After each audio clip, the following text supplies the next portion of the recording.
Hello, ladies and gentlemen, Minister Maish, Your Excellencies. It's so wonderful to see you all here in person, in real life. We didn't have this opportunity last year, and it's hopefully going to be a wonderful occasion for you all to get together and to talk to one another finally, person to person. My name's Lisa Burke. It's my great honor to be your host this evening, alongside Michelle Weber, who is from FNR herself, a science communicator. Michelle. Thank you, Lisa. Yes, welcome also from my side. Die Damen und die Herren, lieve Ehrengäste, herzlich willkommen auch von meiner Seite. Together with my colleagues Linda and Didier, I've been spending a lot of time with the awardees over the past 6 months, and I've been getting to know them very well. And I'm really excited to share their stories with you tonight. And how are the awardees actually selected, in fact? Yes, so the FNR receives applications in 4 different categories. And those are then first reviewed by international experts, and then a separate independent panel of experts shortlists the candidates who may get one of those lovely trophies we have. And a word on those trophies: they're 3D printed from steel, initially designed by Rodolfo Baiz, and the current version was developed further by Dean Kaufman at Amsol 3D Print, produced entirely in Luxembourg.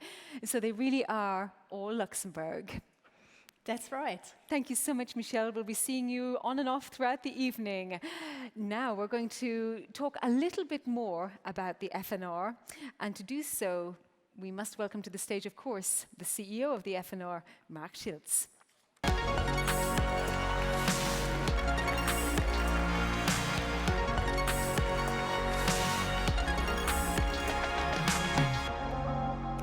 Well, thank you, Lisa. And it's of course on behalf of the FNR, it's also my immense pleasure to welcome you to this physical edition of the FNR Awards after last year's purely virtual event, which actually took place in this same room, in the same place, in the same room. But it's so good to see all of you here again.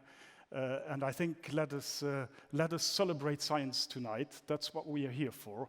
Celebrate the researchers, celebrate science communication as well, which we know has been so important over the past months.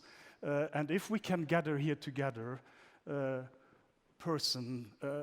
physically, I think it's also to a large extent due to all the brilliant work that researchers in a global effort all over the world have done, so that we can have vaccines and probably soon therapeutics again.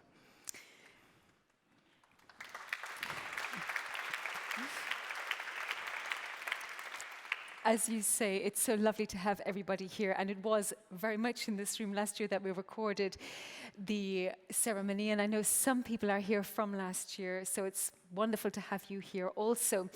We're all here because of FNR. Tell us about the FNR mindset, the spirit behind what makes FNR.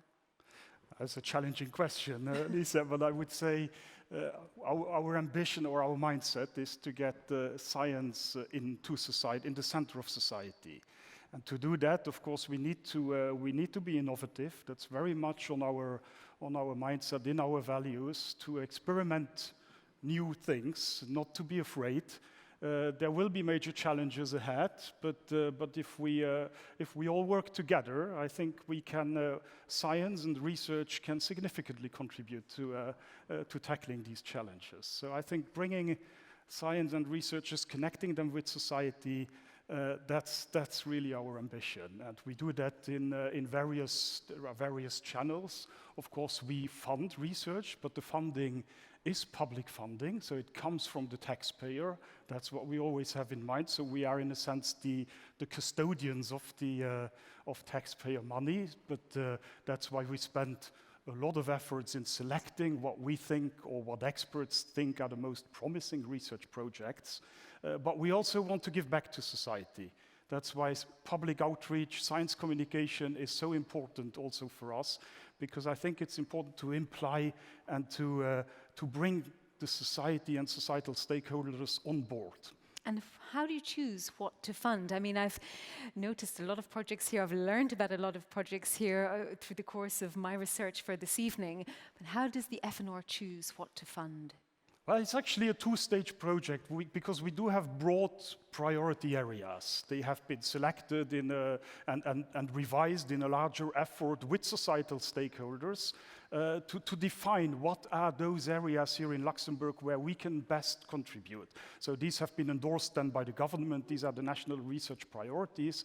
But then, of course, there is also the scientific the viewpoint of the scientists. It's up to scientists to translate these societal topics into research questions. That's not something we can do. That's proper to the business and to the profession of scientists. They propose the projects, and we, of course, we evaluate them.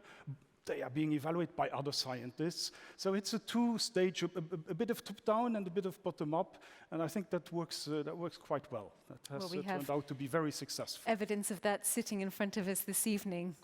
You mentioned one of the pillars of FNR's work is public outreach. We've all experienced COVID. We're still experiencing it in many ways. How do you build public trust? Public trust is really at the heart of what we do as scientists. I think public trust comes through the quality of our research that we fund and that our researchers perform. But it also, I think in the future, we will put much more emphasis on actually co-creating projects with societal stakeholders. That's what we have now cast into mission-driven research. But really what it means is that we, early on, right from designing a research project, we ask societal stakeholders about the relevance and how it should be done. It's very important in a medical research project to also ask patients association, for instance. We have other, if we have. And this will be a major topic, a major challenge for the future, environmental issues, climate change. So really bring in societal stakeholders and society early on so that they are committed, that they are engaged with the researchers. It poses a number of challenges, but we are very optimistic that we can do that. And this mission-driven approach will be a major move forward. So harnessing communities and bringing them together in all sorts of capacities. My final question to you, I know you have an evening ahead of you to enjoy. Thinking about COVID again, we had a situation where many people were working from home, and that meant researchers were also often working from home. We have a gender split, male-female, and it seems that more women had to be the carers at home for children, or even parents, in fact. Have you noticed this? I believe you did notice it in the output of publications, for example. Well, certainly there are a number of international studies who've shown that female researchers are suffering more from the crisis, have been less productive than their male counterparts. Less productive in publications. Scientifically speaking, of course, absolutely correct. Scientifically speaking, have been less productive, and of course we know why that is, because they had by and large a more heavy burden to carry in family-wise, and so that's of course, these are lessons that we must carefully look into and carefully see how to move forward. But I'm glad to say that there is now in science policy and also among research funders, there is really a strong ambition to revisit research culture, to revisit the values of what is it that we value in research. And I think, for instance, the societal aspect should play a much more important role than merely counting publications and other achievements. And I think the lessons will be learned. I think I'm very confident about that, and we are part of that European and international movement. Thank you so much. I know you very much are part of that, and I'm quite sure that some of the awards this evening will show that, along with some groups that have two people at the fore helming those groups, and we're going to hear from them later. Thank you so much, Mark. Thank you. Have a lovely evening. Thank you.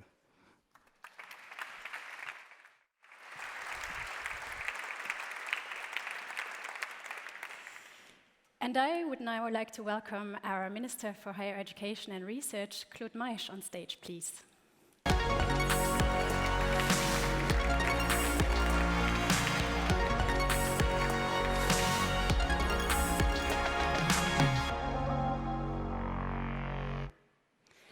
Minister Maisch, we're so glad you can join us tonight.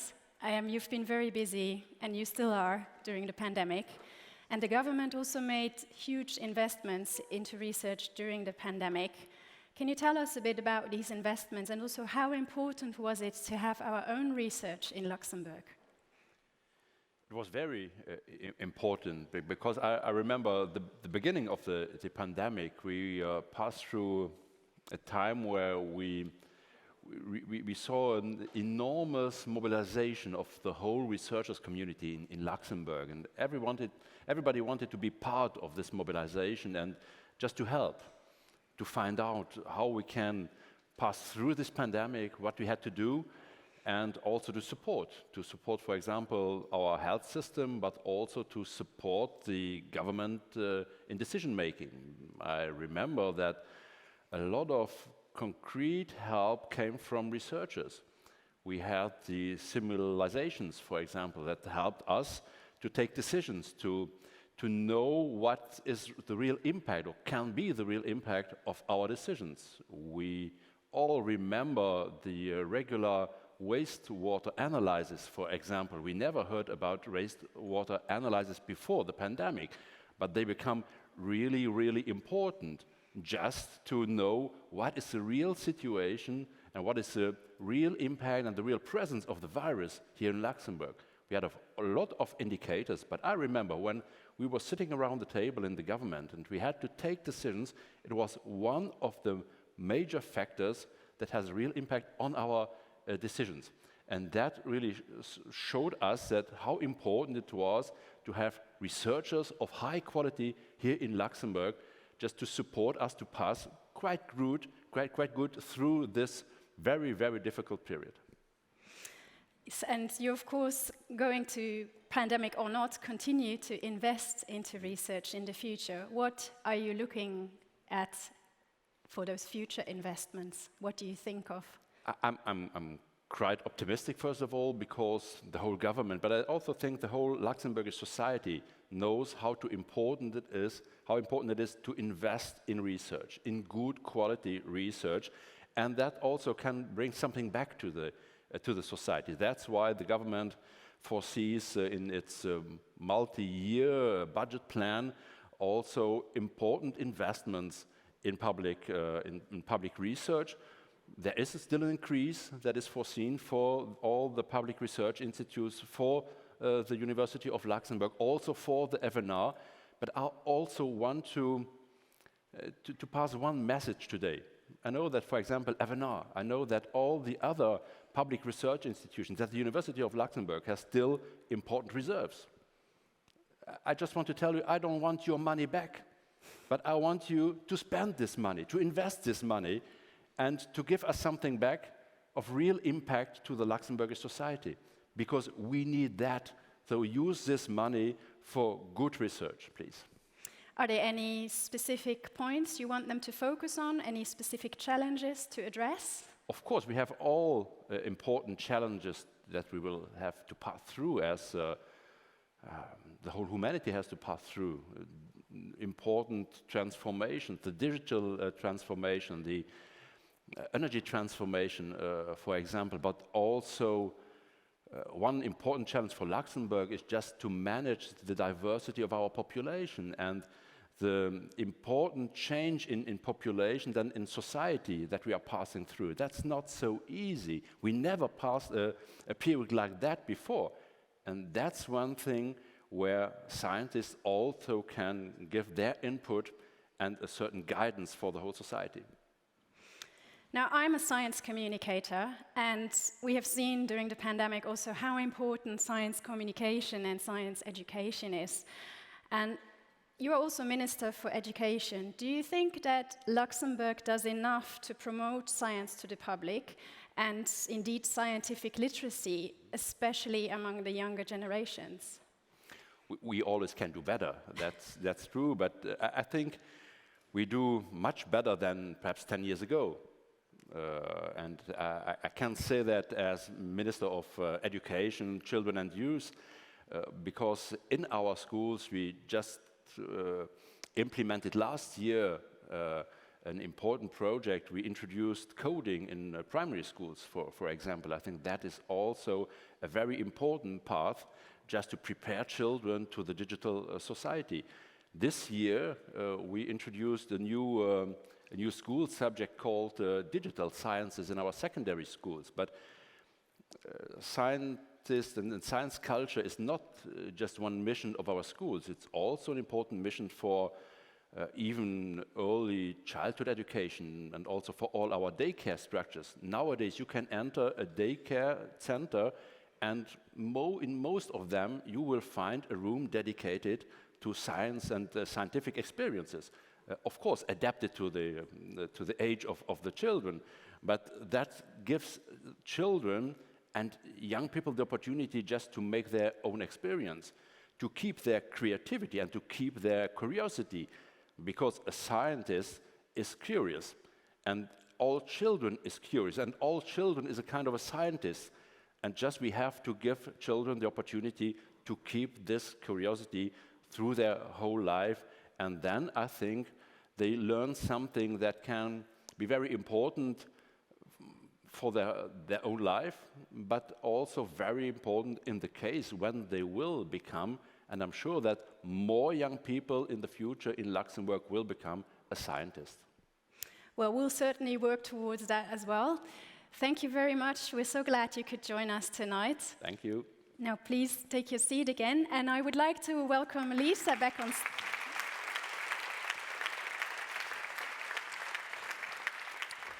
So Lisa will now proceed to presenting the first award category.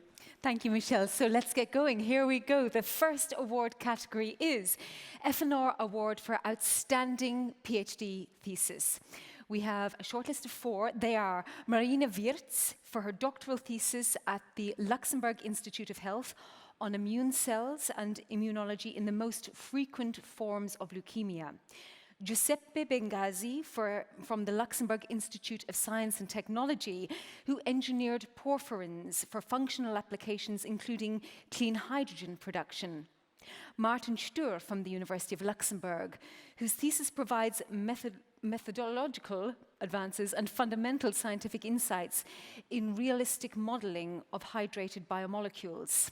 And Christa Berkel from the University of Luxembourg for her thesis on the ruling structures and processes in the medieval Duchy of Luxembourg. And we have 2 equal winners. The first one is Christa Berkel.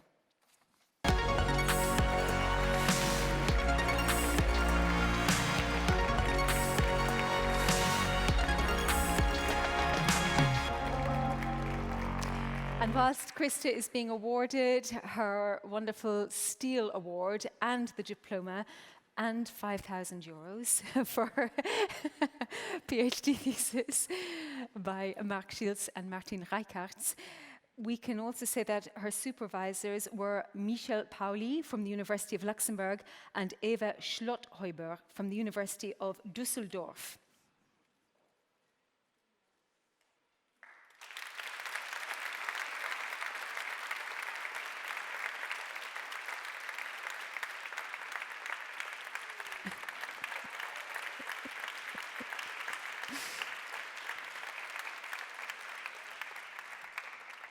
Thank you, Christa, and you can join me for a little chat here behind. And it's wonderful to actually have you as, I think she started the night well, showing us all how to do it, hold the trophy with great panache, up high. It's almost like the Oscars, almost, in Luxembourg. Now, we're going to have a little chat in a moment, but first of all, let's take a look at the video to show your work.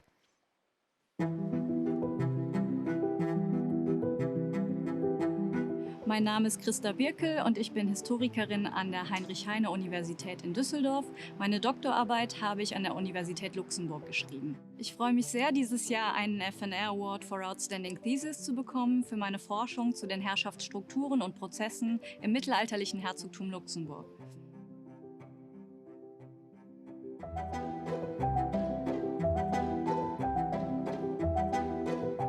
Im Zeitraum von 1346 bis 1437 haben die Grafen und Herzöge von Luxemburg nicht nur über Luxemburg geherrscht, sondern auch über andere Territorien, beispielsweise das Königreich Böhmen in Ostmitteleuropa.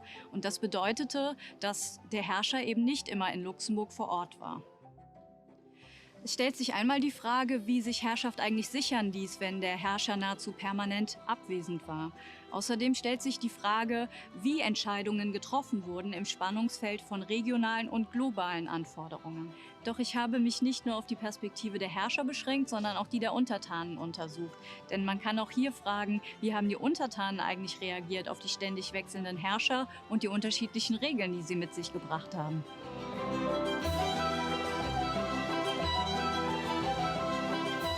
Ich habe herausgefunden, dass die Herrschaftsstrukturen und Prozesse im mittelalterlichen Herzogtum Luxemburg äußerst vielschichtig und komplex waren und dass beispielsweise auch viele Impulse von den Untertanen ausgingen, beispielsweise von den städtischen und den adligen Eliten. Um das Herzogtum auch in ihrer Abwesenheit verwalten zu können, haben die Herrscher Statthalter eingesetzt. Aber auch die regionalen Eliten haben politische Organe ausgebildet. Man kann letztendlich sagen, dass Herrschaft und Regieren mehr einem Aushandeln ähnelte, als dass es eine Befehls-Gehorsamslogik gegeben hätte.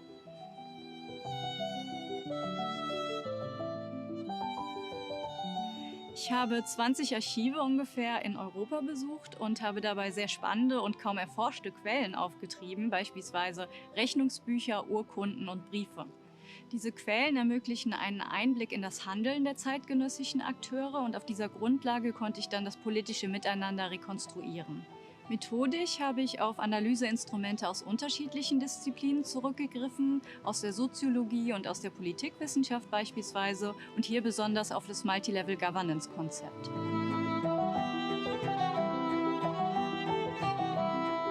Die Ergebnisse sind nicht nur wichtig für die Geschichtsforschung in Luxemburg, sondern zeigen darüber hinaus auch, dass Methoden aus anderen Disziplinen auch in den Geschichtswissenschaften durchaus gewinnbringend angewendet werden können.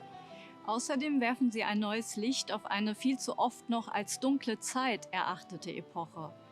Wenn wir im Volksmund nämlich von mittelalterlichen Zuständen sprechen, dann geht es uns in der Regel darum, auf etwas Rückständiges hinzuweisen. Meine Forschung lädt hingegen dazu ein, das noch immer nicht ganz verschwundene Geschichtsbild eines finsteren Mittelalters zu überdenken.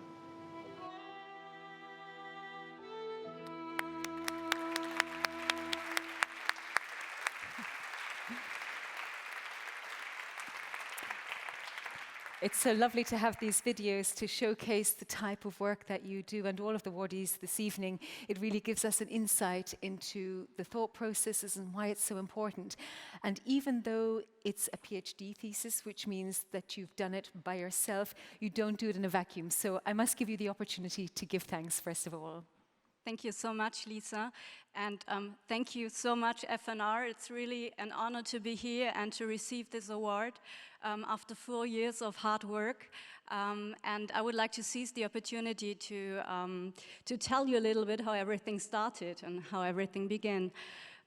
It was on the 16th of December 2015 that my future supervisor, Professor Michel Pauli, wrote me an email, and he wrote, I can give you a Christmas present because you've convinced us, and we would like to employ you as a PhD student for the research project Lux Dynast. And I can tell you it was one of the best Christmas presents ever, and that was when an adventure of 4 years began. It was a great adventure. I had a lovely time at the University of Luxembourg, and I would like to thank all those who guided me during this way and this adventure. First of all, my family, who encouraged me to go this path. Then, of course, my supervisor, Michel Pauli, who supported me tirelessly. The FNR, who saw the potential of our research project, and also my colleagues from the Institute for History, who shared my preference for deep conversation and also for coffee. Yeah, so this was a great adventure, and I'm deeply grateful to be here today, and without you, I would not have made it. Thank you.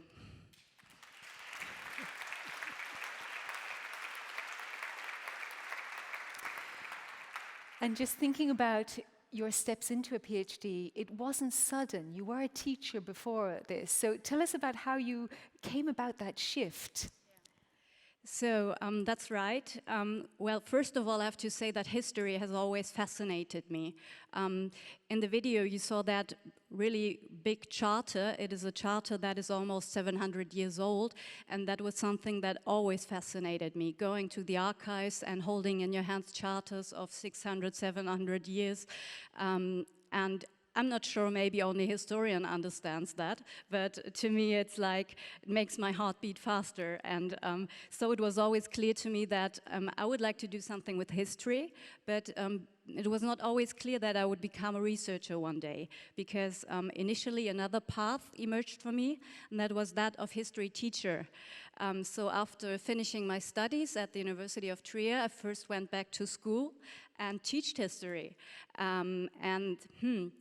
I had the impression, well, on the one hand, I blossomed when I taught history and was so great to work with the pupils at school, and history felt right, but there was something that was missing, but at that time I didn't realize what it was. And that was the time when Michel Pauli, Michel Marc, and my other colleagues in the project, Lux Dynast, they were looking for a PhD student, and I saw that on the internet and I just applied. And yeah, they made me the Christmas present and hired me.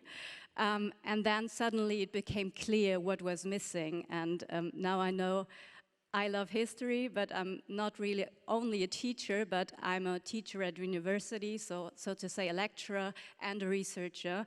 And this is, for me personally, the perfect combination. Krista, congratulations, and I think you've shared your passion for history with us all, and you've explained so well. I was going to ask you how it feels to touch those wonderful old manuscripts, but in fact you've answered that already too. It is absolutely magnificent. Just one final question. What language was it in? And I assume it was an old form of whichever language it was, and how did you go about understanding that if it's 700 years old? Yeah. That special charter was written in German, medieval German, but there are also charters, of course, in Latin and in French for Luxembourg. Well, I'd say you get used to it. If you have read a lot of those charters, you come to a point where you think, okay, that's what he wants to tell me, and yeah, you get used to it. Well, absolutely wonderful insight, and we could feel your energy there as you were touching that paper. Congratulations once more, and enjoy the rest of the evening. Thank you, Krista.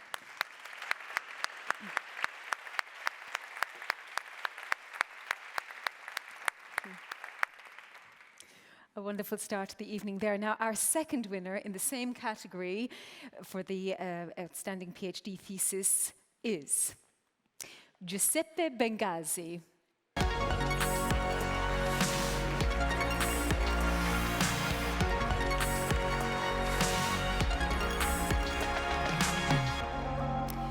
And you'll notice I'm alone on the stage. That's because he can't be here for very, very good reason. His supervisors, I must also add, are Nicola Boscher from List and Katja Heinz from the University of Mainz. I'm hoping we can join Giuseppe on the line, however. There you are. Lovely to see you. And would you like to share with the room why you can't be here? It's a 10-day-old reason. Yeah, there is a 10-day-old reason, and it's my new baby born, which was born on the 11th of October. His name is Nicola. So he's simply too tiny, so I couldn't be absent for the time needed to be there, but I'm there with my heart. Absolutely, and it was so lovely to speak to you the other day. We had a chat. He's in Sicily. It's a little bit warmer. You missed the storm here last night in Luxembourg. It's still going on today. So you didn't miss the weather, I'm quite sure. And we had a lovely chat, not just about porphyrins, but also about pistachios on the foothills of Bronte, which is not too far from you, and the wonderful food over there. So all of that aside, you did actually love living in Luxembourg as a PhD student. Tell us about that and how you found your own family here. Yeah, I have to say I really enjoyed to live in Luxembourg. The main reason, I guess, is because of my colleagues and friends. So what happened when you leave, so when you work in a place like List, which is so international, what happened is that everyone is very far from home. And then what happens is that your colleagues, your friends, they become your new family. So what I found in Luxembourg is actually a new family, something completely new. You know, when you need something, you know that you have people that you can count on, and this was really amazing. Besides the fact that, of course, Luxembourg is itself amazing, also to visit, to see. It's really an incredible place. But I have to say that the main reason why I love so much Luxembourg was for sure people, the culture, was really amazing. Well, we're going to start talking about your science quite soon, but before we do, let's take a look at the video that you did make here in Luxembourg a few weeks ago.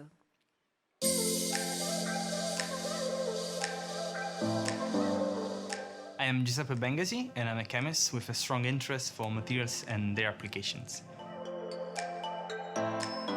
I'm happy to receive the FNR Award for an outstanding PhD thesis for the research work that I did at the Luxembourg Institute of Science and Technology in collaboration with the University of Mainz.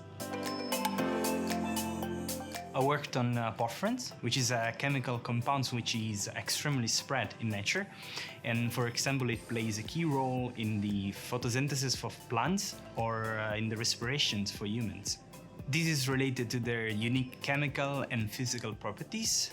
And more interestingly, if you can form a chain out of porphyrin units, you obtain a completely new compound with amazing electrical and chemical properties. For example, single porphyrin units are an insulant, while long chains of porphyrins are instead an highly conductive materials.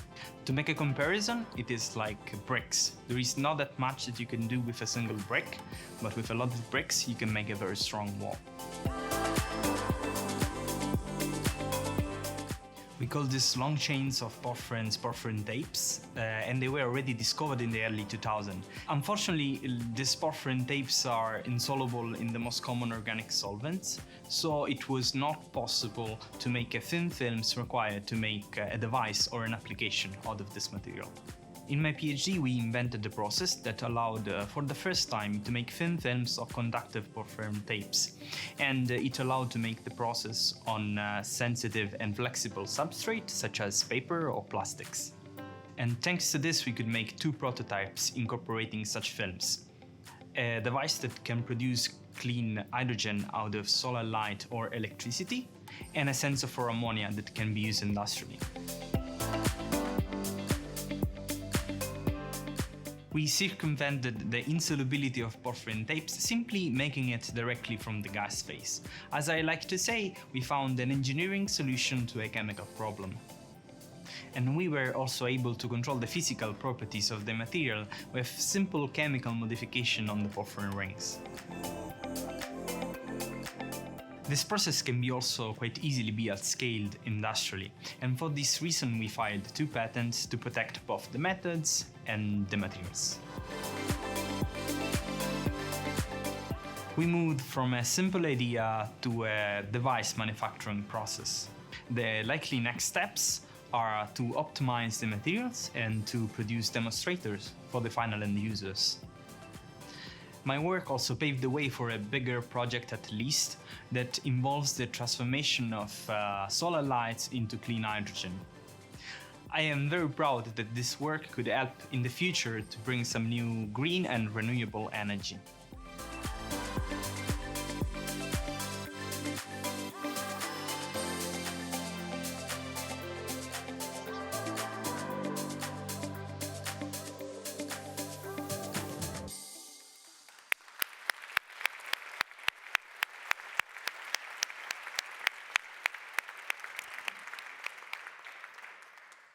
I'm hoping, oh, he's there. Good, good, good. I was hoping that I would see you again.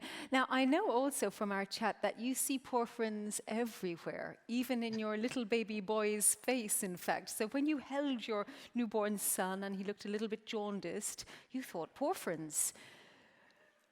Yes, that's true. Actually, this is something I discovered by chance, let's say. So I was holding my baby, you know, when they are just newborn, they are yellowish, and this is called jaundice. And I discovered that this is because, as I said in the video, we have some porphyrin in our blood, which is the hemoglobin that allows us to breathe. And there is the degradation process. And in the child's body, it stays still in there for a bit. And this is the reason why it is the kids are so yellow, because of the degradation of the boyfriends. I find this very fascinating. I think you're one of a small percentage of people who actually know this. Now you've shared it with the whole room. Thank you so much. And I think you're also one of the very few new fathers who look at their newborn baby and think, oh, poor Prince. But you're also working on clean, green energy, which is, of course, so very, very important. And now you're working in industry. So tell us how hopeful you feel about the future for green energy. So let's say that in this moment it was less hopeful, but what I see now is that things are starting to moving. Also, industry is starting to really believe in the necessity of finding new way of producing clean energy. There are big investments going on in Europe, and what I think is starting to move is something that is really impressive. And I also think that we have, if we want, if there is the political, let's say, interest, we will be able to achieve the results, because from the technical, from the scientific point of view, we have everything we need to find a way to produce clean energy and renewable energy in a way that we can leave to our child a better world. It's very nice to hear a hopeful line there, particularly when you have your newborn literally in a room next door to you. I wanted to ask you, what allows you to think in a different way? Are there any tricks to an experimental day by day situation, practice, schedule that allows you to have novel ideas? So let's say that what I think is the way to be creative is that once in a while one should take a break, you know? One needs to release the stress and start with new idea. So what we did, this was one of the ideas from my supervisor, Dr. Nicolas Bochet, was, and I found it really incredible. You call it the Friday experiment. So what you do is that, you know, on Friday when you're really tired, you don't want to work, you're bored, what you do at that stage is, okay, I do a Friday experiment, a Friday afternoon experiment. You take everything that you have in your mind that maybe it's not scientifically meaningful or bad, it's something that comes from your heart, and then you try to do it in the Friday afternoon, you know, when you have your free time. And then usually it's when you come up with some funny idea or interesting idea, and I found this way to work very successful. You know, a lot of ideas come out in this way. I love the idea of a Friday experiment. I think we should hold on to that for all of our lives, whatever we do. Finally, I would just allow you to say thank you to whoever you would like to thank. Well, I have to say that, of course, first of all, I would like to thank both my supervisors, because their support was really, really important. My colleagues, because this is a work that we did, however, in team. In particular, there was Kamal who was working with me, and it was very important, let's say, in doing all this work. My friends, as I said before, because they became a new family, but also the friends that I left in Italy to join Luxembourg. They are the other part of my family. And of course, my family, because I know that there was a big effort also to allow me to join. My wife and my new baby, I would like to welcome him to the world at this point. And of course, I would like to thank also the founding agency, because it is important that we continue to finance also this project that in the first moment looks like something maybe less useful, but you may never know when something that it's basic science will become incredibly useful in the future, like I think could be for this project. Giuseppe, it really is outstanding work. Massive congratulations on this award for very hard work, and massive congratulations to you and Anna on your baby boy also. Thank you. Thank you all.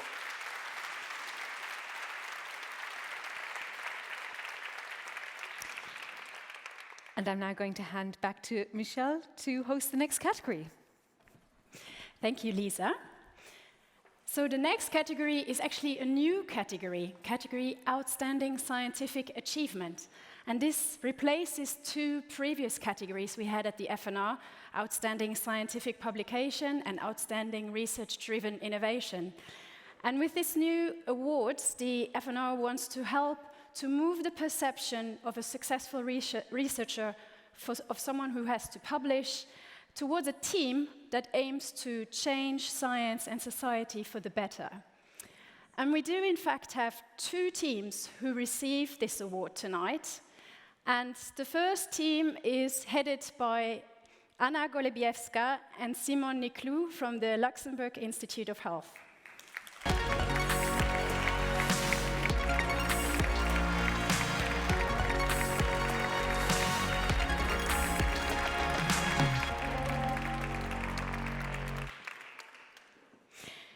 And the team receive an award for many years of research towards a better understanding and personalized treatment of brain cancer.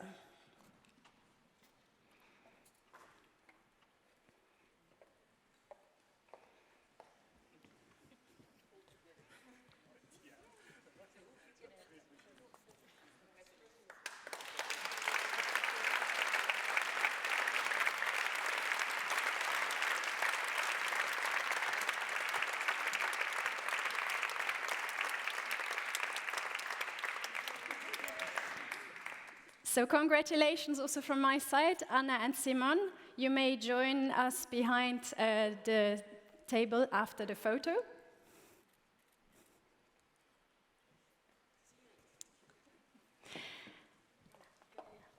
And like all awardees, you have not actually seen your award video, so it's a premiere for you as well. So do you want to see it? Of course. Okay, let's watch the video.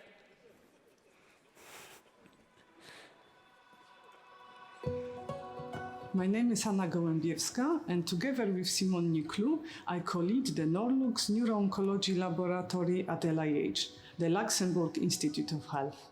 On behalf of a team of local researchers and clinicians, we are very happy and grateful to receive the FNR Award for Outstanding Scientific Achievement, for advancing brain cancer research and personalized treatment through patient avatars. By patient avatar, we mean a mini brain tumor that we can create in the lab from tissue that was taken from a cancer patient during brain surgery.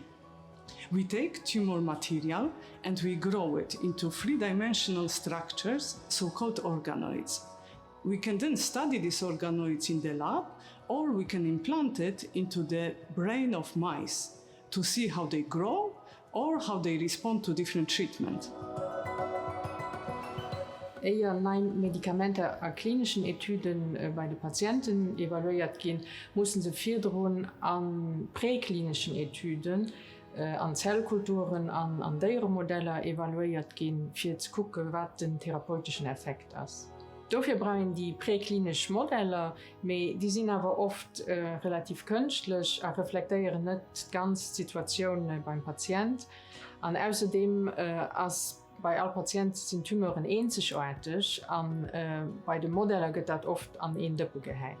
Dafür scheitern auch viele Medikamente an den klinischen Studien, obwohl sie an den präklinischen Etüden ganz gut ausgesehen haben.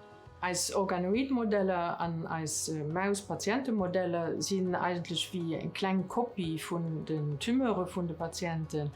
Und die können wir ganz genau genetisch und molekular charakterisieren und dann auch verschiedene Medikamente darauf testen. Das ist auch, was wir Precision Oncology nennen. Den LIH hat im Moment schon eine erste klinische Etüde laufen mit 20 Patienten. Und da gucken wir für innerhalb von kurzer Zeit, ein paar Wochen, dann auch Medikamente zu testen und eine Rekommendation zu machen, welche Medikamente bei den spezifischen Patienten funktionieren können. Over the last 15 years, we have developed over 1,000 organoids from brain cancer patients, and we have made the most characterized models available freely to the scientific community. We regularly use our organoids and patient-based mouse models in collaboration with pharma and biotech companies to test the efficacy of new drugs. They help both us and scientists around the world to better understand how brain tumors develop and how we could treat them in the future.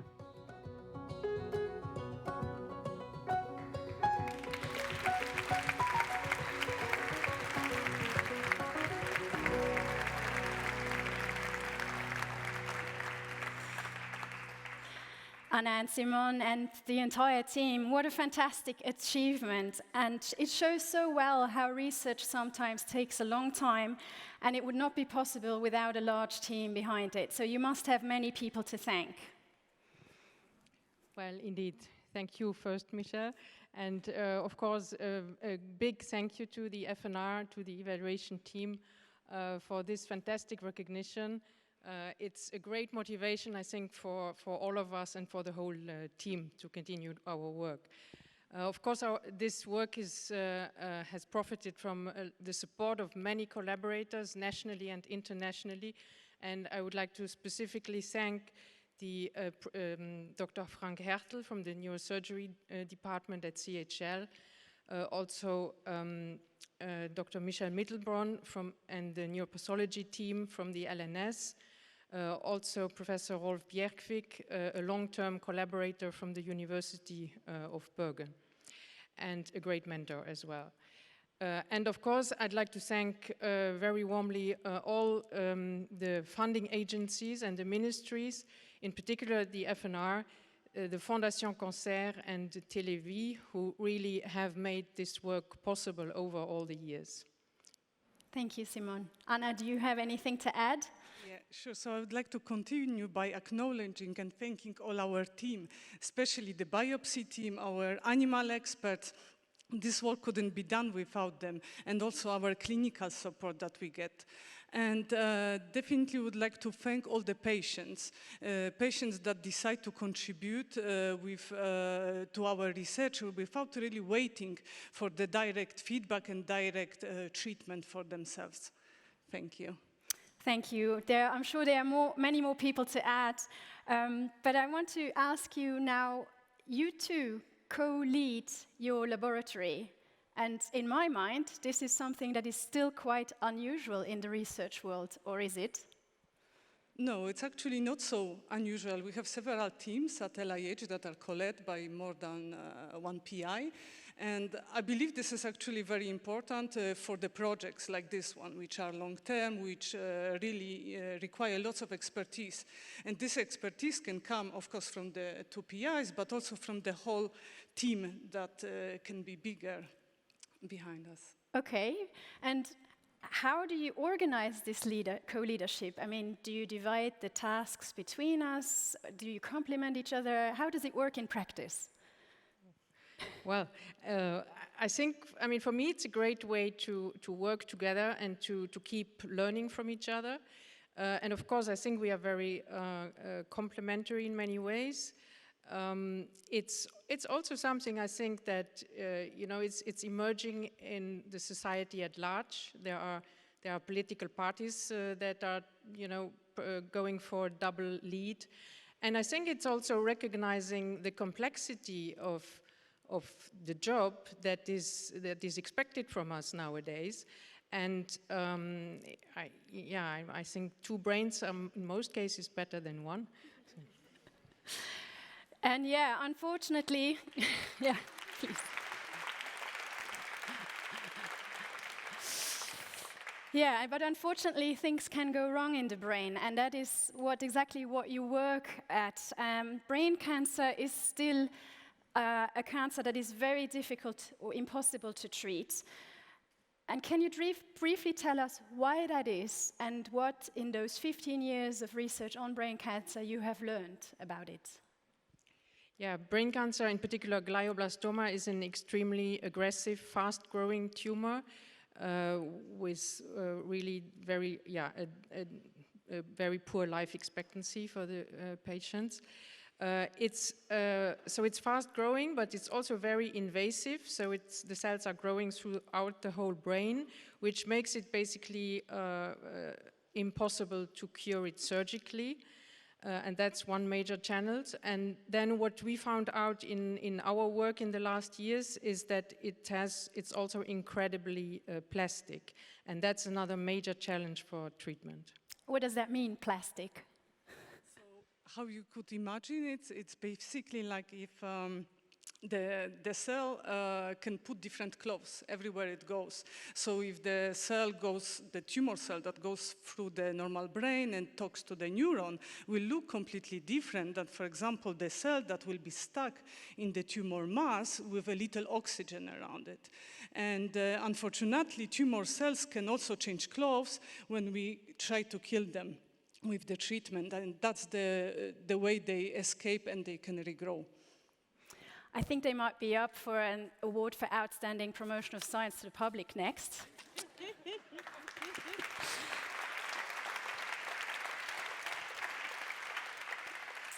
Thank you very much, Anna, Simon, and the entire team, and congratulations again. Please enjoy the rest of the evening.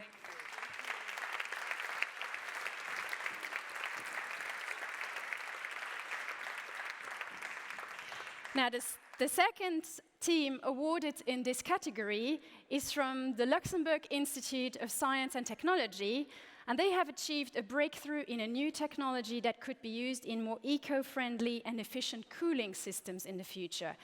Please welcome on stage Emmanuel Defailly and his team.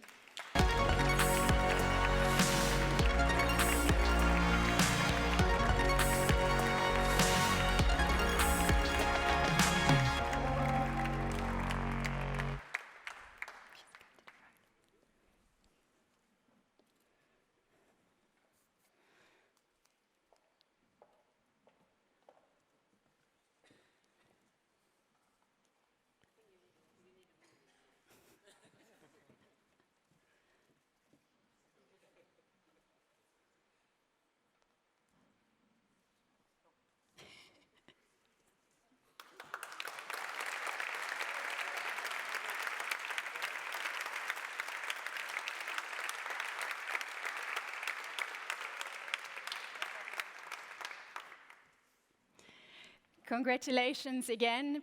Please join me behind the table. And we are also going to look at that amazing breakthrough in the new technology in your award video.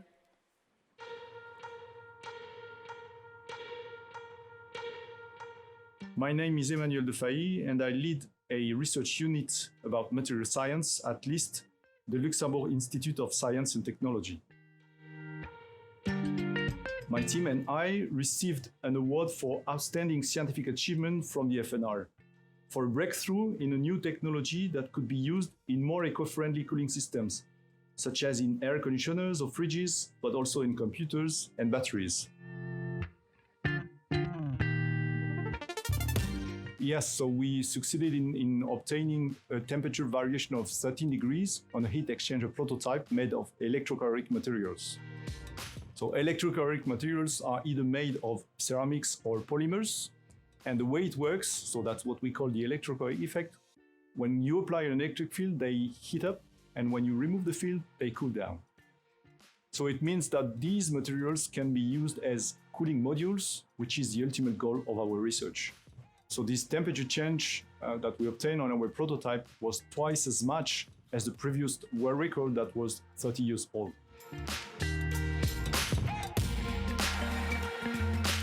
We filed a patent and we have attracted already investment from one big private company, but this is just the beginning of a long road.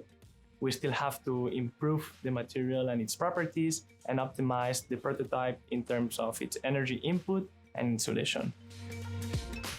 This research could be truly disruptive for the cooling industry, bearing in mind that cooling houses and food stands for 20% of the overall energy consumption in the world.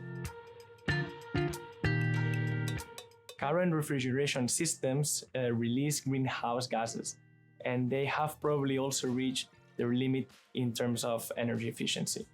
Electrocaloric cooling modules are so-called solid-state refrigeration systems that don't release any harmful gases to the environment.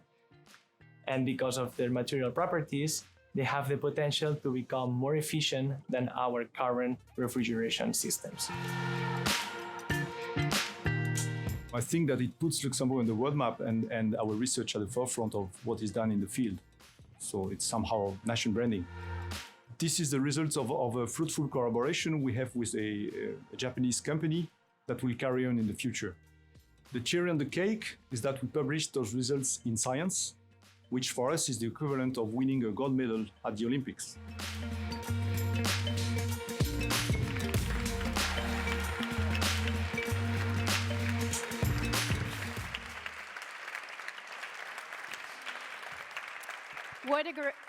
What a great story, Emmanuel, and now you have the award to celebrate too. But before we get to that, you must have words of thanks as well.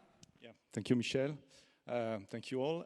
Yes, a few acknowledgements, of course. So first the team on stage, but also Pierre Lhéritier, who's also finished his contract with us, but couldn't be here tonight.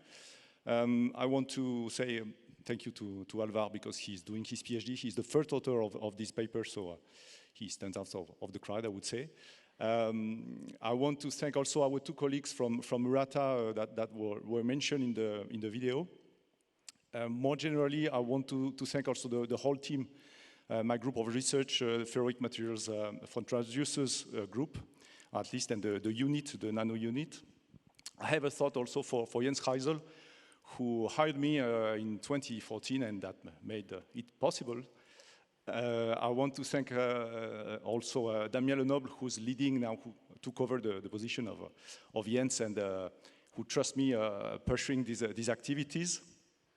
I have to thank FNR, of course, for the prize. We are very happy with it, but also for the funding, because no funding, no research, I believe. I want to thank Luxembourg as well, because for me it was a really big move, and that was at the level of somehow my ambition. So I'm really happy to have been able to do it here. And then finally, I want to thank my family, who's always behind. And yeah, thank you guys.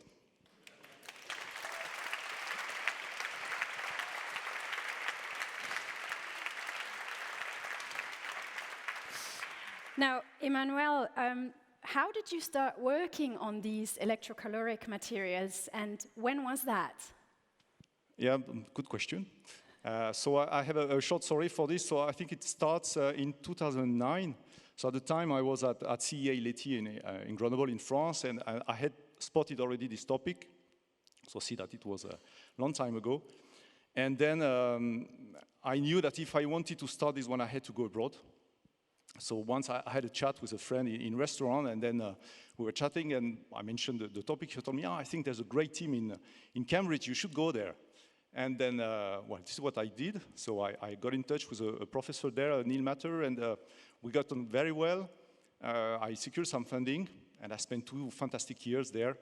I learned a lot on the topic, and I got convinced that it was really a topic worthwhile working on. So once back in Grenoble, I tried to find a way to get something ambitious enough, but it was really tough to do. So after a while, I went to the same restaurant with the same friend. The guy had moved at the time. Then I started to tell him, well, I think I should do the same as you did and move. And he told me, why don't you go to Luxembourg? Or why don't you come to Luxembourg? I have a position which is open. And you could start this, and this is what I did. Thank you, Jens. and I think that it has been pretty successful, so I'm pretty happy with the award, and I hope this is only the beginning, hopefully. Great, we're so glad to have you here. And Alvar, you are the first author of this work. You did a lot of this during your PhD with Emmanuel, and you joined his lab after an internship that you did during your master's at the University of Luxembourg. But you told me that your career, your professional life, could have actually gone into a very different direction. Tell me about that. Yes, it is true, because for a lot of years I studied piano and classical music, but I did not finish the ultimate degree, but it certainly played a big role in my education. And at some point I just realized I couldn't focus to both professionally, so I had to make a decision. So physics was always one of your passions besides piano. So why did you choose physics in the end? Well, when that point came, I was just more motivated and interested about pursuing a career as a researcher. And I think today it's a good opportunity to realize that that was probably a good choice. And but you still play the piano? Yes, not as much as before, at a different level, more as a hobby and a free time activity. But yeah, it is still part of my life for sure. And I believe, Emmanuel, you are also a musician, so do you guys jam together? Well, we should try, right? But it seems that, I mean, if you want to get an award from Liszt this year, so you all have to be musician. You saw that Giuseppe also is playing guitar. So I don't know if it is an inspiration from Thomas, who also promotes it very much. And just to finish on this, so we, to say that we are also involved in this, so in ESH 2022, so there's a program combining science and music, and we are part of it. So we have a PhD in the group who's doing this on a program which is called Sound of Data. Very exciting. Stay tuned. A very important project. Now, congratulations to the entire team again. Thank you so much. Enjoy the rest of your evening. Thank you. Thank you.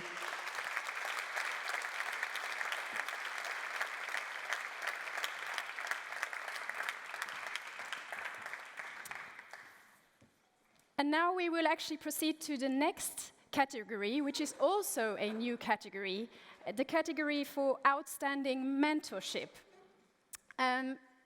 This is a new category that the FNR wants introduced to reward this important but sometimes unappreciated element of research. And to introduce this, I would like to welcome someone on stage who holds this topic very close to his heart. Please welcome the chair of the FNR Awards panel, Stuart Maudsley.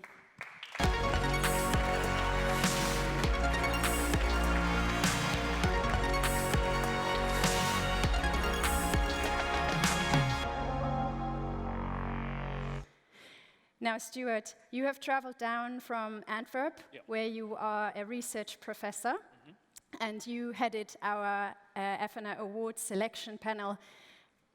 And our mentorship is something that you hold close to your heart. Why is mentorship so important in research?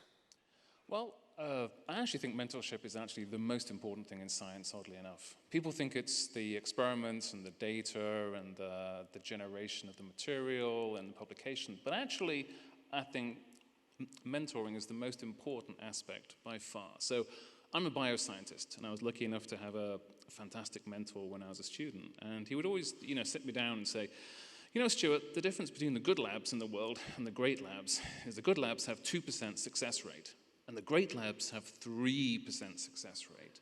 And it's like, dude, is that supposed to inspire me or what?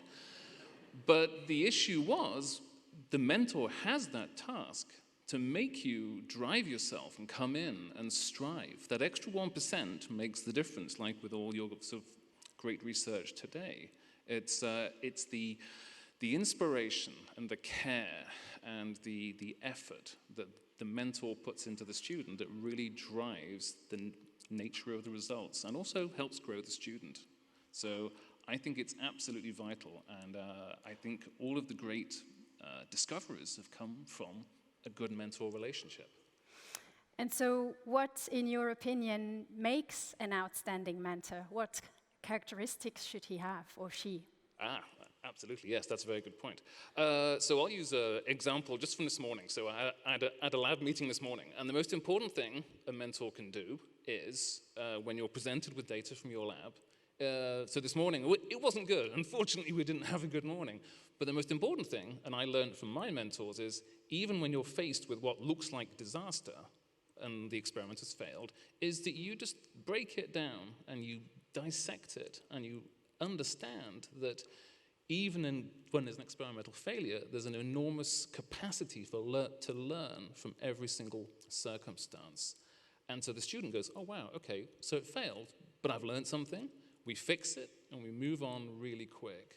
So a mentor can do that, can have a disappointed student and turn them into a point where they are inspired and energized for the rest of the day.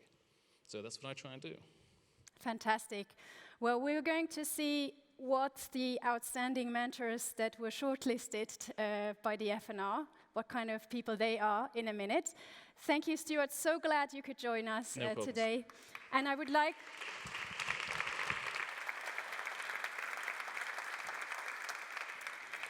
And I would like to welcome Lisa back on stage, who will introduce the shortlist. Thank you so much, Michelle. And before I move on to the shortlist for the FNR Awards for Outstanding Mentor, I would just like to take a moment of your time to say a very personal thank you to the work that you do, Anna. You have a very challenging surname, Golubiewska, and Simon Niklu, because my father died of a glioblastoma in December. So your work is incredibly important, and I know a lot more about glioblastomas now than I did before October last year. It does turn very quickly, so thank you so much for your work. I don't want to put a downer. I just want to say that with so much science in the room, and not just science, all sorts of subjects, they all have a great meaning, a very personal meaning in many ways. The FNR Awards for Outstanding Mentor. Let's move on to the shortlist. We have Hugo Parlier, Professor of Mathematics at the University of Luxembourg.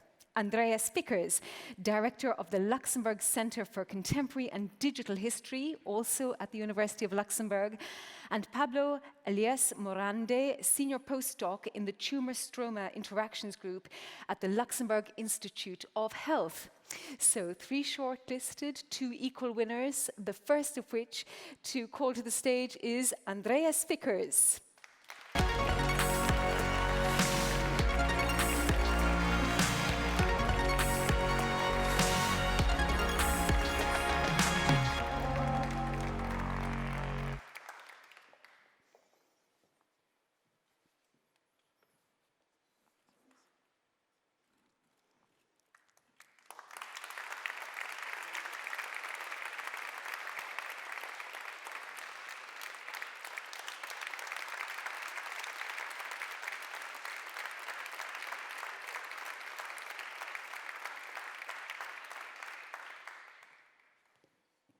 And do join me for a chat, Andreas. I'm just realizing from the previous conversations, well, there's a wonderful theme of music running through the night. And I know, I mean, this wasn't something we were going to chat about, but as we have just been chatting about it, do tell us about your previous life and what you were going to study over in the Smithsonian and how life changes. Oh, well, yeah. I was offered to do a PhD at the Smithsonian on the history of the electric guitar. So, unfortunately, I didn't do it, and I'm a drummer. But, he didn't do it because he met his wife. That's true. So he didn't go to the Smithsonian to do a PhD on electric guitars because he met his wife. That's history. Sorry, that was an aside. That was maybe we should actually take a look at the video to see why you are standing here with this award for this evening.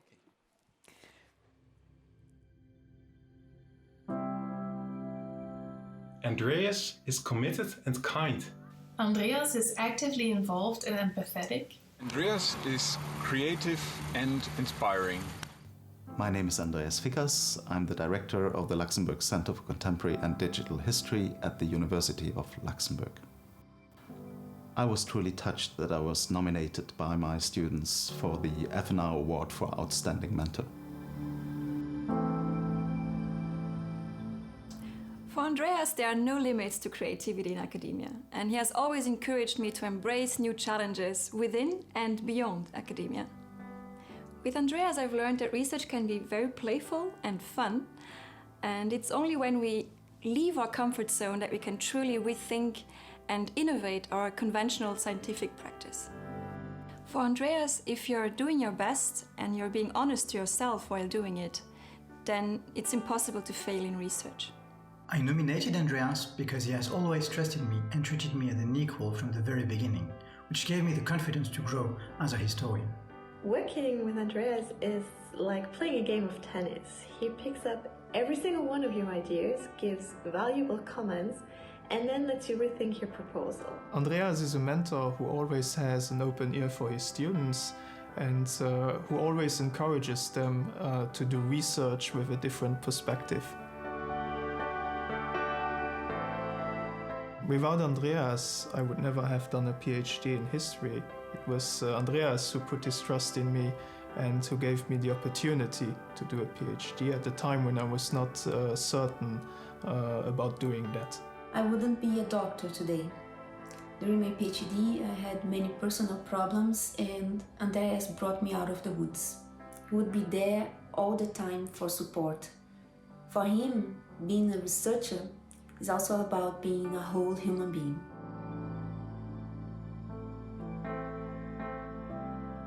I was completely astonished. I knew nothing about the nomination, and when I got the news I was really moved, because working with my students is really the most beautiful part of my job.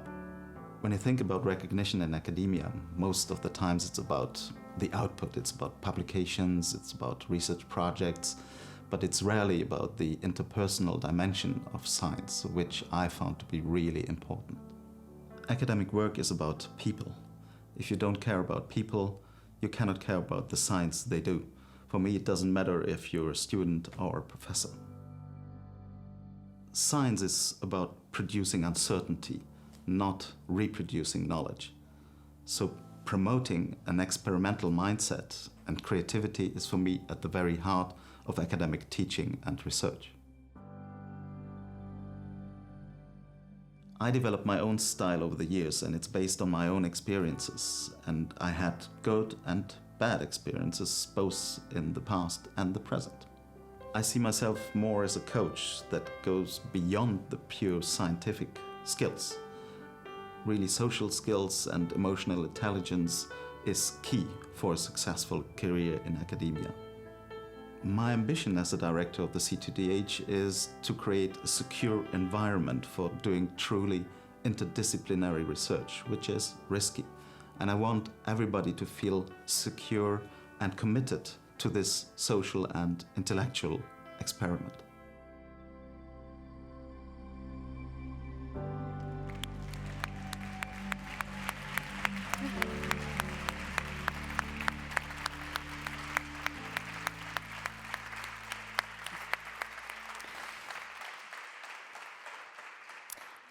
I think we mentioned it right at the top with Mark Schiltz, that the ideas of science and creating that dynamic to just make it prosper and thrive, it's multifaceted. So firstly, congratulations. How did it feel to be nominated by your team without even knowing?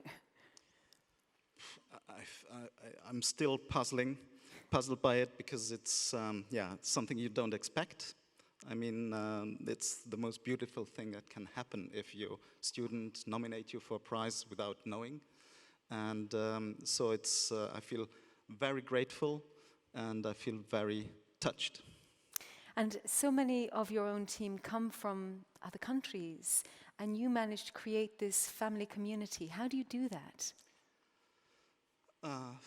By investing a lot of time in team building, in communicating, in doing expectation management. I think the C2DH has become what it is today because we try to really believe in what we do, and everybody is part of that vision. So you have to really share authority and also share responsibility to give everybody a role in that vision, and that's what we try to live really at the C2DH, no matter what kind of position you have. I love that phrase, expectation management. It reminds me of what Stuart's just told us about the 2 to 3%. You have a 3% lab now, so I'd love to know what you talk about in expectation management. But in fact, you have wonderful turns of phrase. I wrote down a couple of them when we spoke earlier before this event. You like to allow your students to develop their own project ideas. You never impose your own projects upon them. You want them to live in creative uncertainty, which is a wonderful phrase, and you want them to develop their own intellectual biography. They're beautiful phrases, their own intellectual biography, and live in creative uncertainty. Could you elaborate on those phrases? Sure. I mean, when I think back at my own history, being a PhD student, I think this is such an important part of your life, a moment of your life where you are able to do something completely new. It's risky. You don't know where the journey will end. And so you need a kind of secure environment to have the trust also of your mentor and your supervisors to be able to make that journey. Because a PhD is like taking a roller coaster. You have parts of that process that are great, where you're very excited, but there are also moments where you might have big doubts or even personal problems, and so you question what you're doing. So you need somebody that is really guiding you in that process. And I was happy to have a supervisor at the RWTH Aachen, Armin Heinen, thank you again, who played that role. And I had also other professors that, were seeing their role more like, okay, you do what I want you to do. I have an idea, I want you to do the work. And that's clearly not what I see as being a PhD. For me, it's part of your biography. It should be absolutely your own project, and then you do something good. Andreas, congratulations once more, and thank you to the team also for proposing you. A wonderful evening for you this evening, and I hope you meet many more labs that you can congratulate now that you've become one of the 3%. Thank you so much. Congratulations. Can I say a few words of thanks? Of course. Just want to take the opportunity to say a few words of thanks, if I'm allowed. First of all, to FNR. Really, I appreciate that a lot, that this new category has been becoming part of your awards.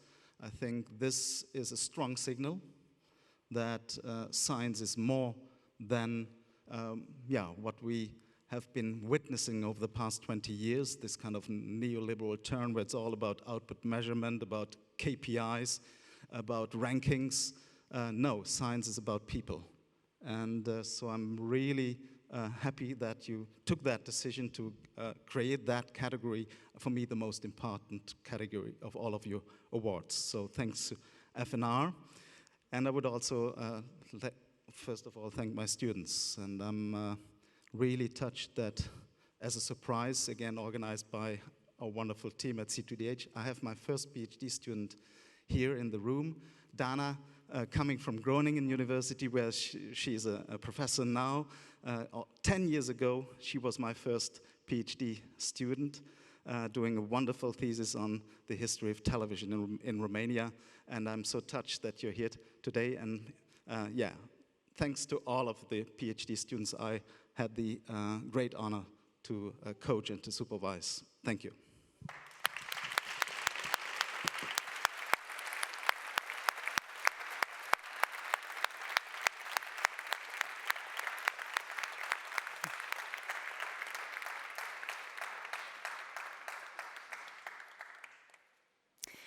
And the second winner in the same category for Outstanding Mentor is Pablo Morande.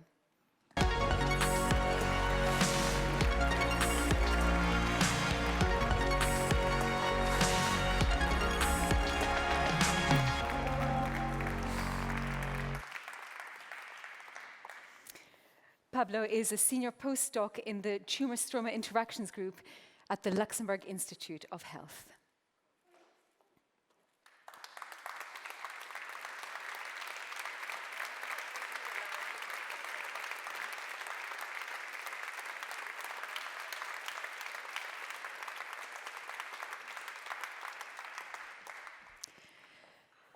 Welcome, welcome.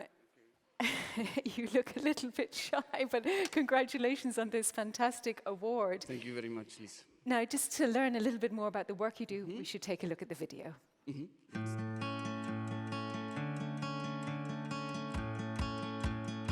We believe a great mentor is empathic and respectful, has integrity and is kind, inspiring and supportive.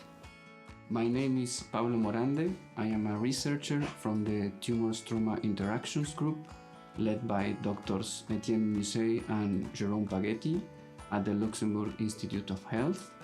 And I am also a researcher from the National Scientific System of Argentina in South America. I am very happy that I was nominated by my colleagues to receive the FNR Award for Outstanding Mentor. Doing a PhD can be really hard. You work a lot to get results, and then experiments fail and you get frustrated. So with Pablo, you can talk freely about science, and it's always a fruitful discussion. In general, you can talk with him about anything, and also about emotional and social aspects. I think we all joined the scientific community wanting to change the world, but inevitably at the end we end up focusing exclusively on our own research. And Pablo always encourages us to take a step back and reminds us that we can change the world by pursuing our passion. Parfois, j'ai des questions que je n'ose pas poser parce que j'ai peur d'être stupide, mais avec Pablo, ce n'est pas le cas. Il est toujours là pour m'aider. C'est vraiment quelqu'un de gentil, serviable et toujours disponible. I think a PhD is one of the most challenging moments in a scientist's life, also psychologically, which is often overlooked in our field, but it can really hinder the progress of your research or of your life quality for that matter.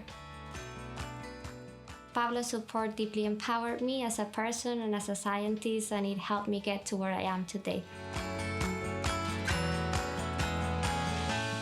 I was very happily surprised when I knew that my colleagues had nominated me. I was not expecting it at all.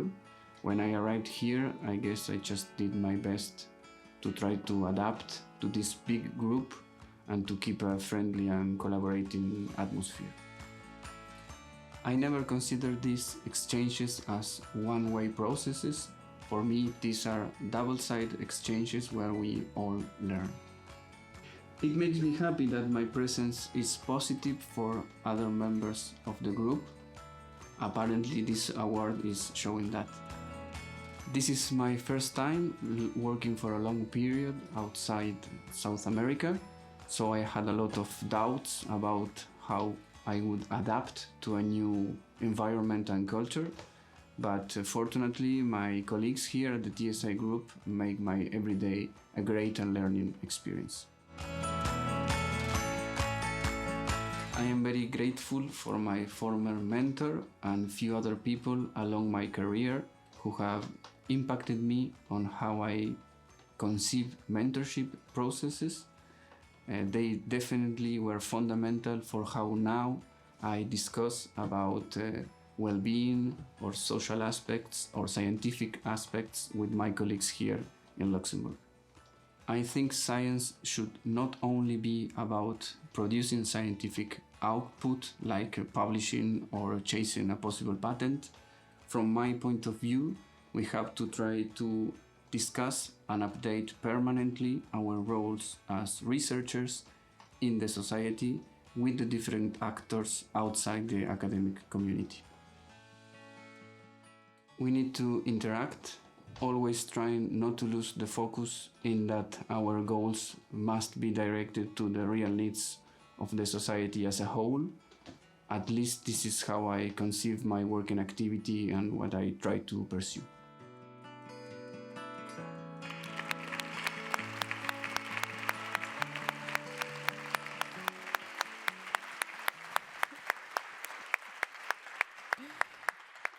I won't keep you here too long, I promise. I can feel that this isn't your safest space. I'll try to make it a positive experience for you. Deep breath, deep breath. I mean, amazing award. For me, the most incredible part of this story is that you came over from Argentina in December 2019, just before a whole series of lockdowns. At a time when you and your wife could have done with an awful lot of support, you have become recognized as a major pillar of support for your team. So how does that make you feel? Well, it's incredible how it makes me feel, this recognition. I don't have words to express how grateful I am for the people that presented me for this award. And it's true that the time was quite short, but as I said in the video, I guess I just tried to adapt to this new environment, and apparently things are going well.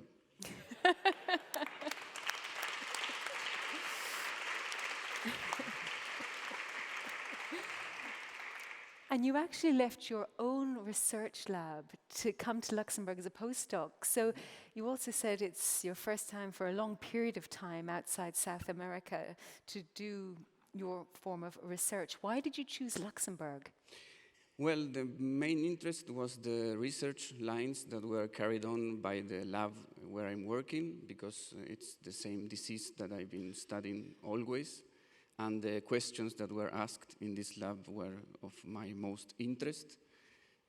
And on the other hand, yes, from the personal point of view, I wanted to have an experience in Europe, get to know how things are thought and discussed here, to learn it from a different point of view than the scientific strictly. So this was my motivation to come here. So what are the differences in mentality then compared to South America? Well, of course, the material reality is very, very different, but still on science there are things that remain the same. For example, the concept that science is a collective construction, and this is what I think we try to apply with the lab, trying to, despite being science immersed in capitalism, that sometimes pulls us to an individual or competitive scenario, ranking people, saying who is better than whom. In Argentina and here, science remains a collective construction, so we try to put this big concept in our everyday work in the lab. And how? By putting yourself in the place of the other. This is, I think, how all this very nice story came relatively fast in the middle of a pandemic.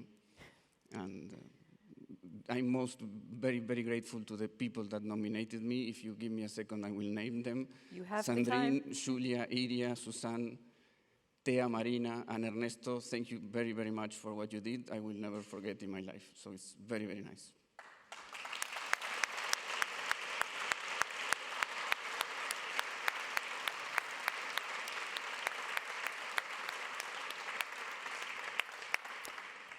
Just one final question, then you can dash.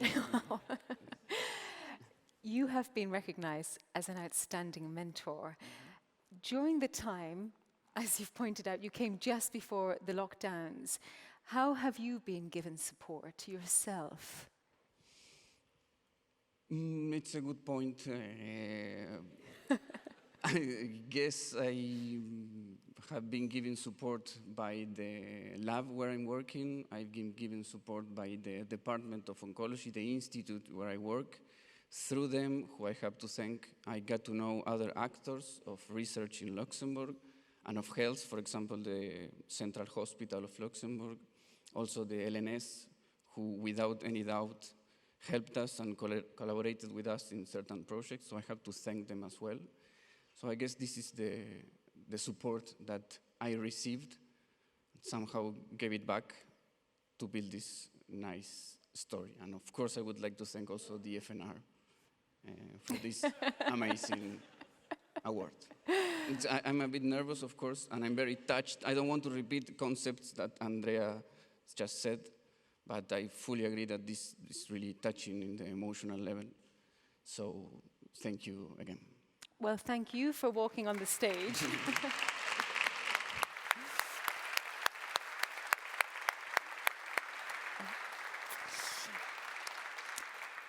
And I hope that now you've become a famous face in Luxembourg. I hope that you'll be able to gather more of a community of support, because you came at such a tough time yourself, and you're obviously a person who gives so much.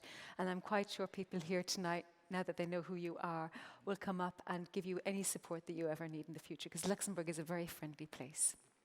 Thank you, Lisa. My pleasure.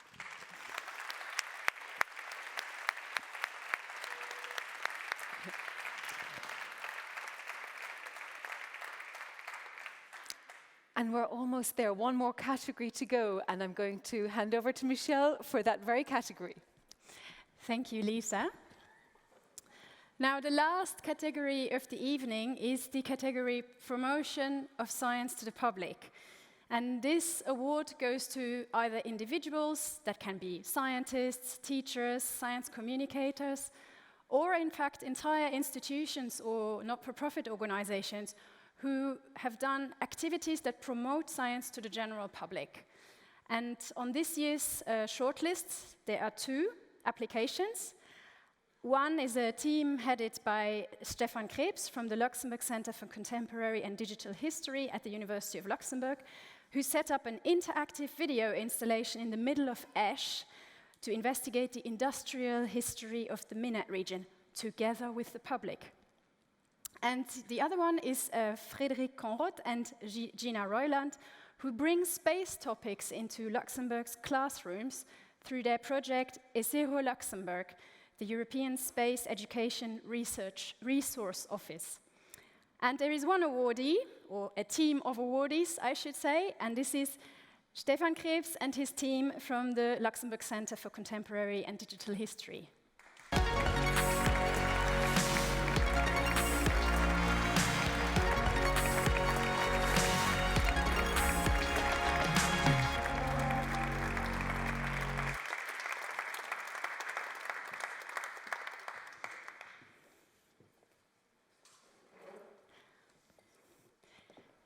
You can actually join Stefan in front of the table for a family photograph.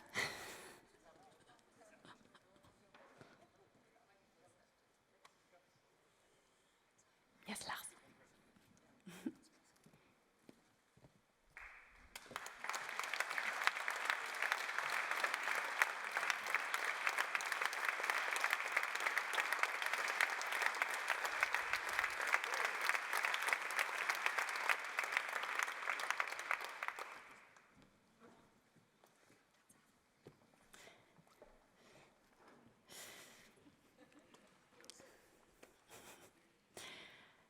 Congratulations, Stefan and the entire team.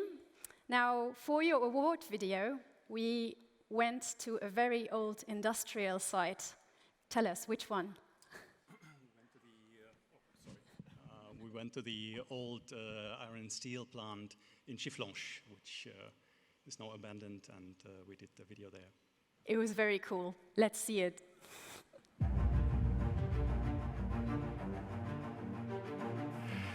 My name is Stefan Krebs. I'm assistant professor at the Luxembourg Center for Contemporary and Digital History. Together, we received the FNR Award for the outstanding promotion of science to the public for our interactive video installation, Historical Voices from the Minette.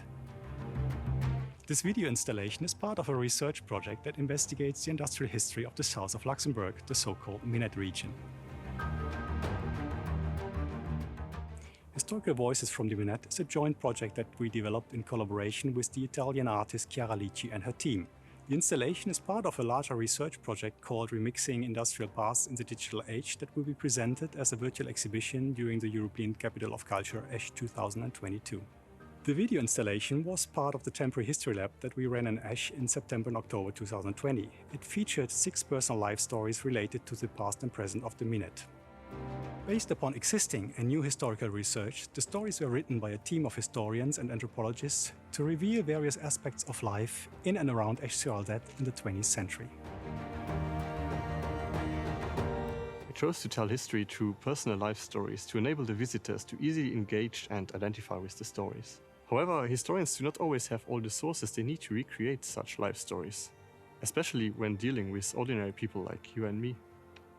We are all eyewitness to history, but only a few of us leave diaries that could later help historians recreate their lives. This is why, next to historical characters, we also created semi-fictional ones. This allowed us to tell less-known stories by merging memories from people from similar groups into one single character. With this method, we could tackle timeless themes such as environmental pollution, migration, labor, or human creativity. There's a character of Leon Molitor. He was a physician from Useldange. In the 1950s, he was one of the first scientists to investigate the issue of air pollution in the southern Luxembourg. Or photographer Tony, a semi-fictional collective character. Tony speaks in the early 1980s about his passion. In the context of industrial decline, a new generation of photographers rose to prominence on the cultural scene in the south of Luxembourg. Historical Voices from the Minette successfully communicated our research project on the past of the Minette to a wider audience. The personal life stories inform people about their past and help them to reflect on their own identities, family lives, and also creativity. We recreated history, not just for historians, but for the people who live and work in the region. Based on their memories, we can narrate a new history of Luxembourg's past together.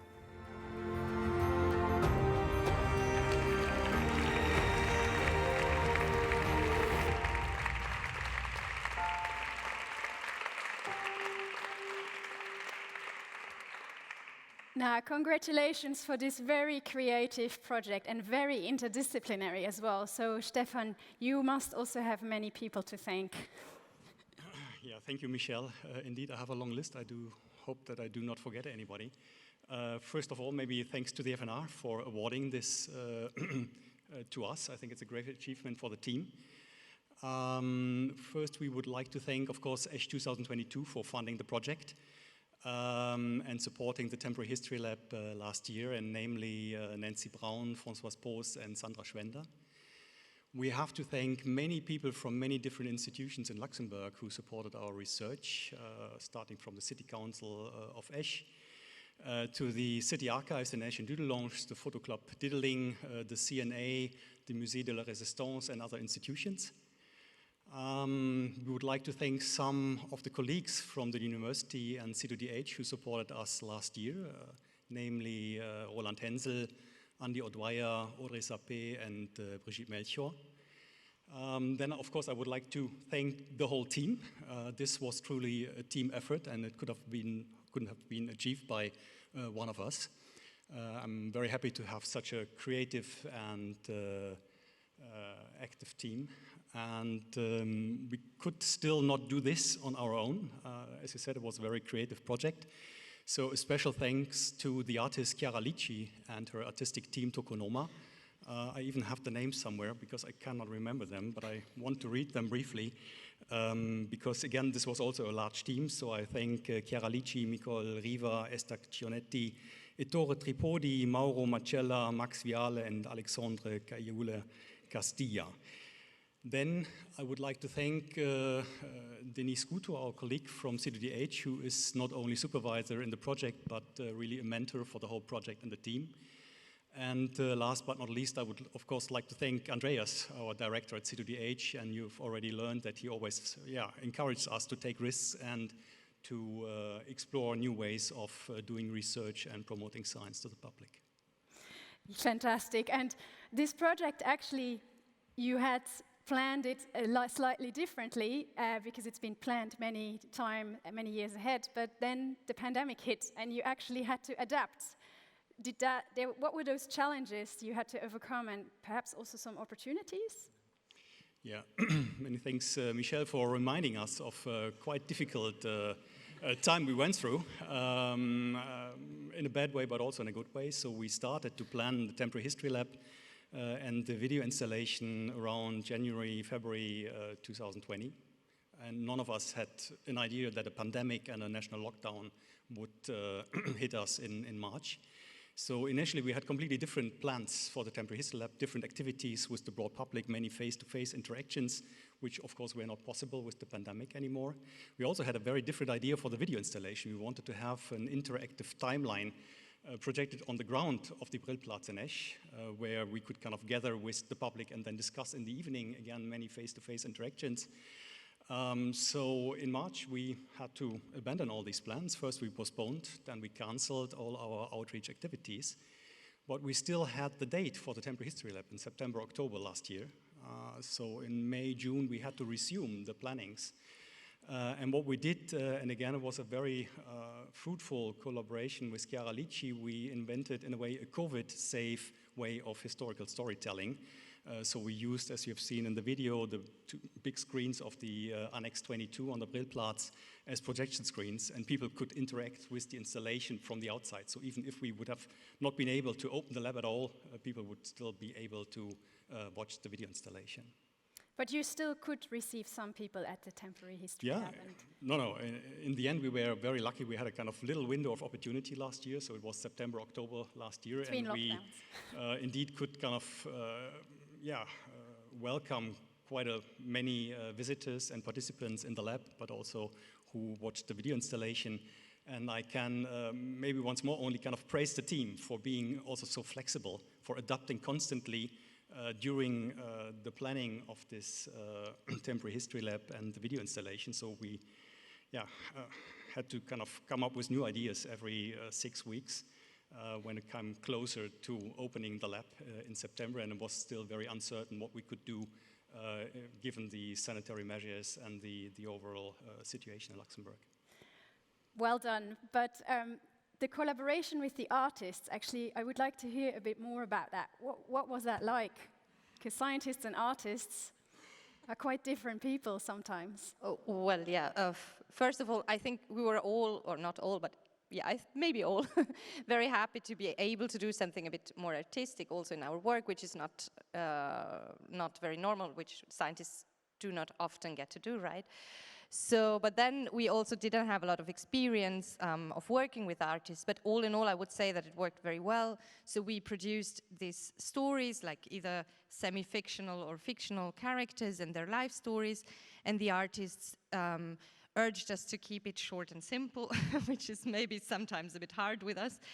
And then, yeah, I mean, they did a great job in helping us to translate it to something that was interesting for the public. So they used, I mean, we gave them the stories and some material, some sources, and they produced like these very beautiful videos with a great background, and they did some drawings when we didn't have photographs, and also they thought about a soundtrack, something we had totally forgotten. So yeah, I think all in all, this collaboration worked quite well.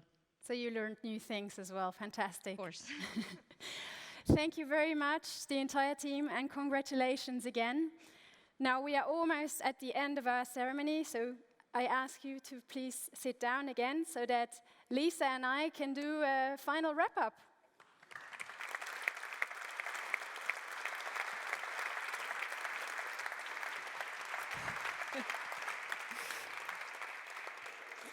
I think it's been a lovely evening. Have you had fun?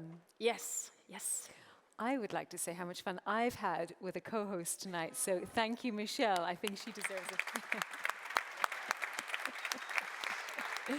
Well, you know the story. There's no great student without a great mentor. So thank you, Lisa. I didn't set that up, I promise I didn't. Martin Reichertz, I would love to invite you up to the stage. We've seen you up and down all night long, but I would like to have a lovely chat with you. Martin is chair of the FNR board.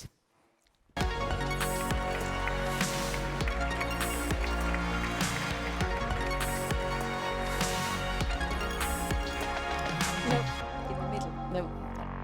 You'll understand why. There is a reason. Oh, there's a reason. Oh, okay. We'll change the program. I like to change programs. I have a person in my ear telling me to stand somewhere else. Martin, it's been, I think, a very exciting night. We've had so many wonderful and very different stories. What are your impressions? I think it was definitely great. It was my first time because last year we haven't had the chance to have you here on board, and I am now the chair for 2 years, so I think it was a great event. I'm not a scientist, and I really miss it, I must say. But it's great to be here tonight, and what I really enjoyed most is that you especially talked about humanity. And I think what we miss most for the time being, especially in this crisis, is this concept that science is also about people. And you said it, Andreas, and I think we all share this point of view. And again, thanks to the two of you too, because you also shared your humanity tonight. And I think this was absolutely great. So I think it's about people, it's about creativity. And you were talking about music earlier on, and how to become creative. How to become creative is also music, but there are other means. And since I'm also a yoga teacher, relax, it's not yoga, it's everybody's able. I would like you to stand up. We'll do a little exercise. It will take 1 minute. It's just to get some movement in this place now. Sorry, this is a last minute, but I like this. It was a little... I'm understanding why she's wearing trousers and we're wearing... No problem, no problem. Okay, so let's be relaxed about this one. It's not about achieving anything. It's just about making an experience, okay? You all know about the left brain, the right brain. I talk to scientists, so I think you all know about the theory. Creativity is also about using both sides of your brain. We are all intelligent, otherwise we wouldn't be sitting here or standing here, but that's not enough to be a good scientist. We need mentors, we need scientists, but we also need creativity. So one little exercise, and everybody can stand, and it's COVID, etc. So with the one hand, we just do this. And you need to practice for a while, because otherwise it's difficult, okay? And then with the other hand, you turn. Wow, you're good. Yes. For most of you, it's okay. Okay, now we stop. I definitely think we need somebody, we need the video to go the other way around right now. We definitely need somebody to jump up here with an iPhone and just take this view because it's so good. Okay, so now try to find a partner, and you do it, and you look at your partner, okay? Try to turn around to anybody, and you start again. So you need to adapt to what is left, what is right. Hello, Paul. Now it's getting messy. Look at this. We're managing just fine up here. Well, great, perfect. Thanks a lot.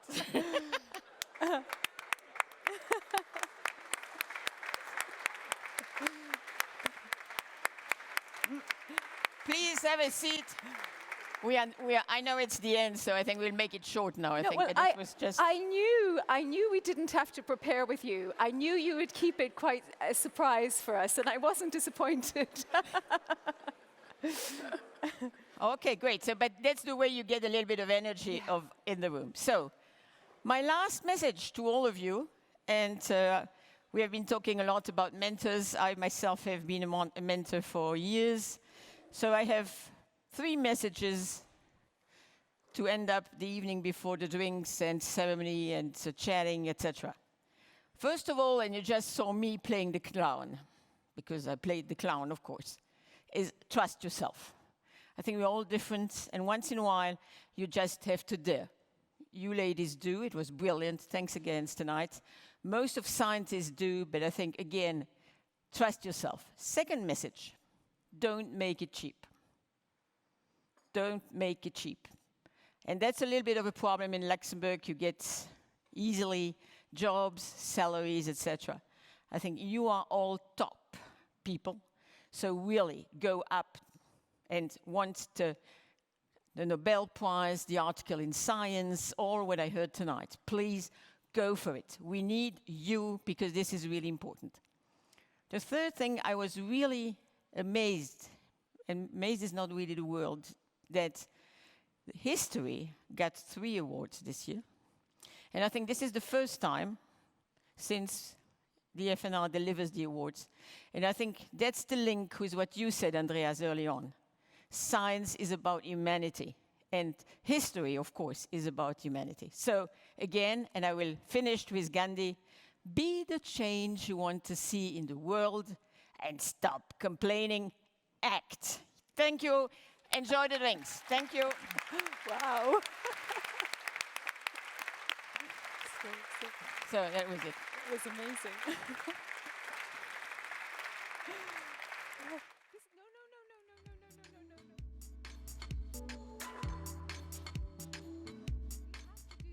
Else. I hope we've got one final surprise.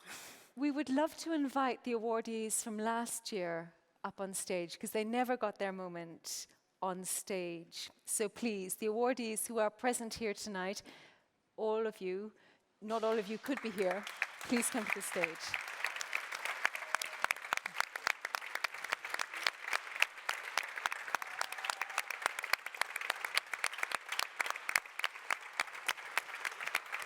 And yeah, if you can take a the front row.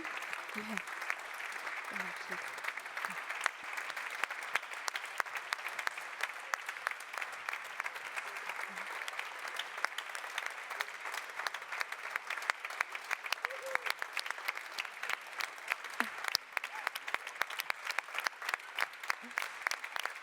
Congrats.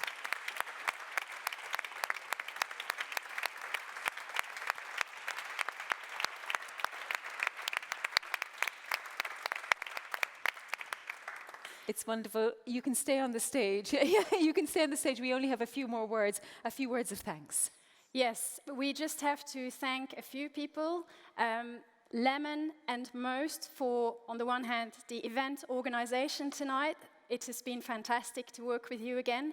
And Moast, who are also here tonight and who have done the videos that were shown tonight. Secondly, the most important person to thank at the FNR is Sonia Ramos, who is really the person who's done all the logistics behind this event. So please give a hand to Sonia.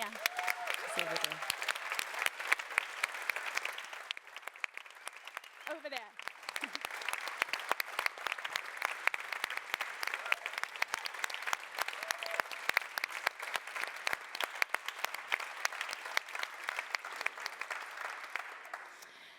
And that concludes our evening. If you want more science, especially more interactive, real people science, I invite you all to come to the Science Festival, which will take place for the general public on the 13th and 14th of November at Neumünster Abbey in Luxembourg Grund. And now, let's celebrate and drink champagne. Crément. Have a lovely evening. Thank you.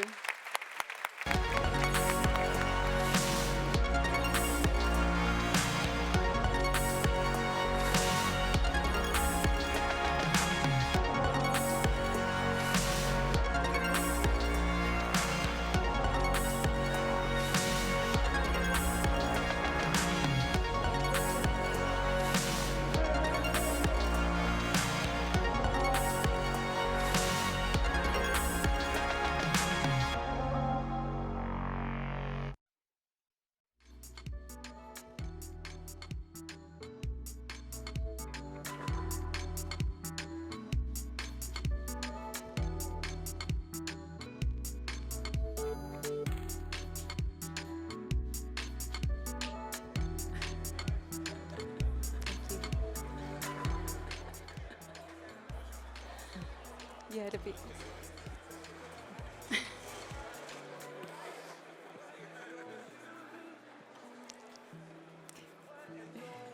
Bonjour. What